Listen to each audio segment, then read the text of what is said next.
Поздравляем, кричим им ура!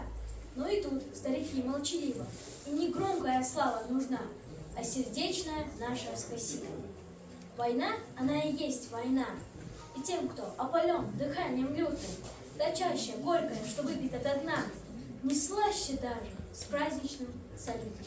Война, она и есть война, и по сей день былые ноют раны. И все-таки наденьте ордена, и с праздником победы ветеранов.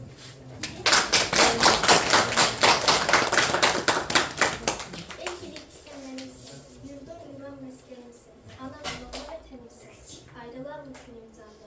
Azerbaycan, Azerbaycan.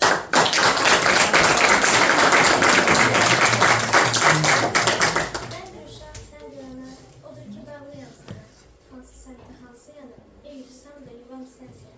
Elim, biləm, obam sənsən.